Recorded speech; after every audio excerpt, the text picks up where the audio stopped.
What is, going back to through lines, what would you think your through line would be for coming as an engineering background and going through the rich history that you have in career?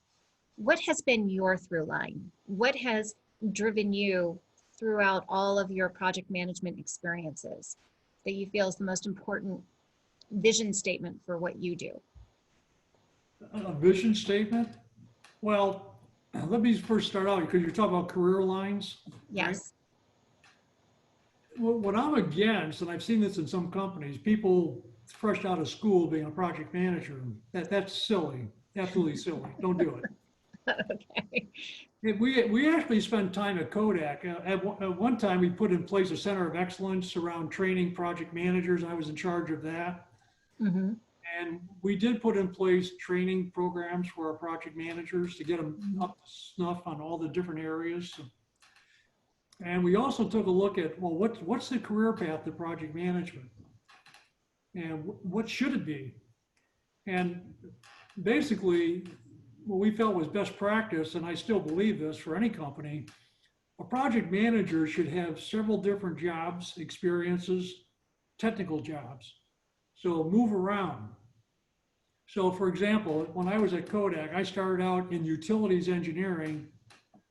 I moved to a chemical manufacturing area, Okay.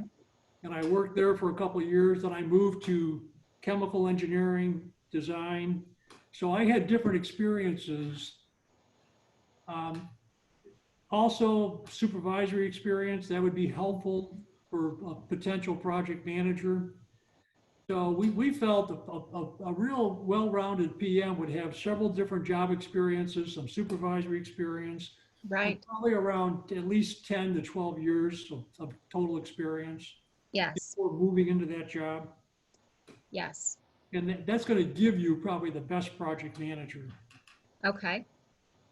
And in your consulting practice and experience, are you seeing that kind of richness in the type of folks that are coming to the table who want to pursue project management? I think it depends on the company. And I think most of the companies I've worked with tend to do a better job at it. Okay. And that makes sense because if the company's not bringing in a consultant to help them out, then they're probably just floundering. I know some companies like that, but and I could pick on a couple. Westinghouse, I do work with them, Mm-hmm. and they have a very strong project management presence. They train their project managers. They have an ongoing training development program with them. Okay. For example, I'm working with them right now on earned value training. And I'll be doing a class again next month for people in Europe and China, which means I'm up at 3 o'clock in the morning starting the class. But but the point is, there are companies out there that are investing in their project managers. And in my opinion, if you see a company doing that, investing in the training and development of their project managers, they probably have a pretty good project management organization. The companies I've seen, and I've seen a few, there's one in Philadelphia, I won't mention the name, it's a healthcare company, but they weren't investing anything in it. And they wanted to do everything on the cheap. And Okay. basically, they brought me in and they said, well, here's what we want to do. And they wanted to be the best of the best. And I said, well, okay, well, here's the things you have to start looking at and doing. Oh, we don't want to spend money on that. We can't do that. And I said, well, I'll tell you what. I said, I'm not a saint and I don't have a miracle for you, so I don't know what you expect me to do. And that company, I mean, I'm familiar with them because they're still floundering. They still are not doing very well projects. So. And have you been able to share? I want to come back to a couple of different things. One is that training and development piece, because some companies feel, or some folks don't quite understand the how that really exponentially multiplies your return on investment. How your projects become more fruitful and successful. The right projects are done. The scope is in the right place, or the scope is able to get to the right place with the right guidance. Have you been able to really share out the value of having that training and development for the PM organizations? Well, that's a good question. I'm actually working with a company in Pittsburgh right now about that very issue. See, my opinion is the PMO, Project Management Office, has to prove it's adding value, right? Because sooner or later, the executive is going to say, well, wait a minute, I got this overhead group. Right. Why? How's it adding value? Right. So it's really up to the Project Management Office to prove we're adding value. Now, go back to Kodak. Now, again, Randy Bagel did a lot of great things. One of the things that happened was we brought in a benchmarking company specific to construction kind of projects. We were able to benchmark ourselves against other companies, and we saw how bad we were, and we put in place the plans to fix it, and we got better. And we had the data to show that by benchmarking against other companies. So this is the point. There's things you can do if you have a PMO to prove to management that, yes, we're adding value. And there's metrics you can put in place looking at projects to show how much value you're adding. So it's an important area and one that's overlooked by most companies today. Definitely, because they'll look at, well, I want to ensure that we're releasing on the schedule we said we were going to release. But if we look back, we also have to measure quality. We also have to measure, did what we choose to release or choose to work on bring us the value that we were expecting to get? How do we measure on those? How do we bring those metrics together? And putting that in place takes time as well, at least from my experience. Yeah. Speaking of earned value, didn't you write a paper on earned value? I've written about 55 papers total right now.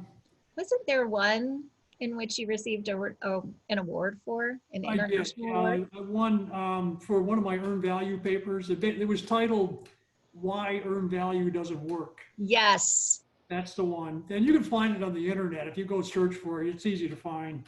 I love that tongue-in-cheek title. That's great. Yeah, and it was a fun paper to write because it was based on my experience working with a lot of different companies about what am I seeing about why these people are trying to use it and it's not working. So I explained what happens, why it's not working. So it was a good paper. I'm toying with the idea of writing a book around earned value now because I still do quite a lot of work in that area. And there's a lot of mistakes being made that I teach earned value. I have a couple of classes I teach on it. Okay.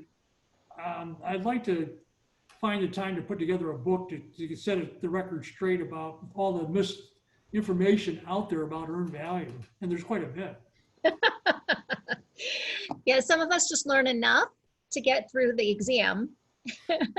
But then we have all of that wealth of knowledge and education out there for us to apply it. So yes, I mean, I don't know anybody who races to the bookstore to read about earned value, but with your humor, I'm sure you're going to get us doing that. Well, it's interesting because I had one project I did. This was a Kodak project. And I told the contractor at the project kickoff meeting, I said, we're going to use earned value to report progress on this job. And his reply was, I didn't budget for that. And my response to him was, I said, did you put a project plan in place? He said, yeah, of course we did. I said, then earned value won't cost you a cent. That's the whole point. If you do things right up front, and have a good, robust plan in place, earned value is very simple. There's nothing to it. Well, I'm sure you'll teach us all about that. With the earned value, just remind us, what was the award for? It was in 2006? It was the AACE, which is the American Association for the Advancement of Cost Engineering, and also the World Cost Engineering Congress. So it was at that combined meeting, and it was picked as the best paper at that event. So it was kind of a neat award to win. That's really cool. I mean, best paper, this could be a very, very dry, boring topic. Yet you had a paper that everybody wanted to read. And yes, I'm sure most of us will go Google it now. Where was this award ceremony? What fun place did you get to travel to? I'm trying to think what year that was. I thought I saw somewhere it was like, I thought it was 2006. 2006. I'm trying to think which year that was. It was probably trying to think what year it was. San Diego, or it might have, no, it wasn't Orlando. It might have been San Diego. Okay. You've Um, been to so many fun places with project yeah, management. I've been to so many different annual meetings and different events. All becomes a blend, you know. They do.